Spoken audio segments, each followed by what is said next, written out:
بالفيديو والصوت والصورة لحظة زيارة الفنانة المحترمة عبلة كامل للجميلة ليلى طاهر بعد ما حدث ليها صدمة كبيرة اجتاحت كل مواقع السوشيال ميديا بعد ما حدث للفنانة ليلى طاهر، ورسالة موجهة قوية جدا من عبلة كامل للناس اللي شمتانة وبتقول ان ده عقاب ربنا. هتسمعوا كلام الفنانة عبلة كامل وفعلا هتقولوا لها تسلمي على هذا الكلام، لكن بعض الناس اللي عايزة تشمت أو تتنمر أكيد مش هيعجبهم هذا الكلام. السلام عليكم.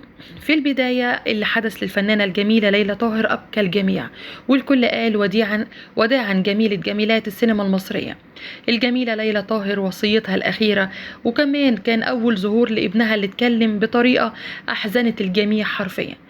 ليه يا جماعة كمية التنمر والشماتة والسخرية على ما حدث للفنانة ليلى طاهر؟ فنانة من الزمن الجميل أحزنت الجميع النهاردة. اللي حدث ليها ناس بتقول ان ده عقاب ربنا، وناس تانية قالت ان لأ، اللي عملته كانت تستحق عليه كده. طبعا هي اتجوزت كتير جدا.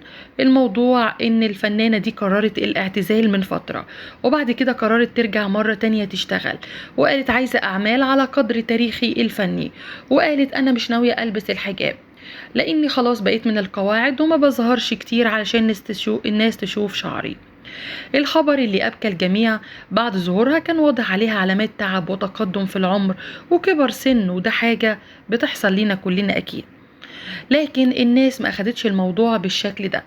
الناس لقيوها ماسكة عكاز في إيديها ومش قادرة تمشي ورافعة رجليها وابنها سندها، فالناس كلها قالت ان تم بتر قدم ليلى طاهر، والموضوع انتشر جدا على السوشيال ميديا لدرجة ان الناس قالوا ان ربنا بيعاقبها علشان كده حصل اللي حصل.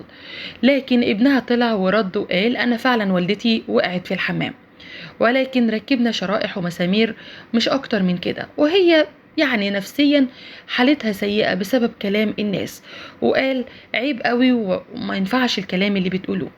لكن لما الفنانة عبلة كامل عرفت الموضوع ده، على الرغم انها ما بتظهرش ابدا وانها رافضة السوشيال ميديا والظهور، لكن قررت انها تطمن عليها وتوجه رسالة لبعض الناس اللي شمتانة، وقالت لهم كما تدين تدان. اوعى تفكروا انكم كده ملايكة لما تقولوا لها ان ده عقاب ربنا. مين قال ان ربنا بيعاقب حد بذنب حد؟ مين قال ان احنا موكلين في الدنيا ان احنا نقول ده حرام او ده حلال، او ان احنا نخلي الست دي نفسيتها بالشكل ده؟ على فكرة مش انتوا اللي هتحاسبوا، كل واحد يبص لنفسه ويبص اللي عنده، والله ما هيلاقي وقت يبص لغيره ويشوف هو عنده عيوب عاملة ازاي، لاننا كلنا عيوب، ده اللي ساترنا ستر ربنا علينا.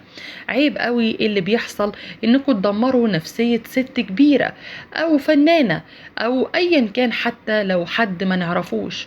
عيب اللي بيحصل. وكلمت هي الفنانة ليلى طاهر وقالت لها ما تاخديش في بالك كل كلام الناس، كلام الناس ولا بيخلص ولا هيخلص. انتي اعملي اللي عليكي بينك وبين ربنا، اكتر من كده ما يهمكيش من اي حد. ده كان كلام عبلة كامل اللي أفاضت واستفاضت فيه بصراحة. هي فنانة ربنا يديها الصحة وربنا يشفي طبعا ليلى طاهر.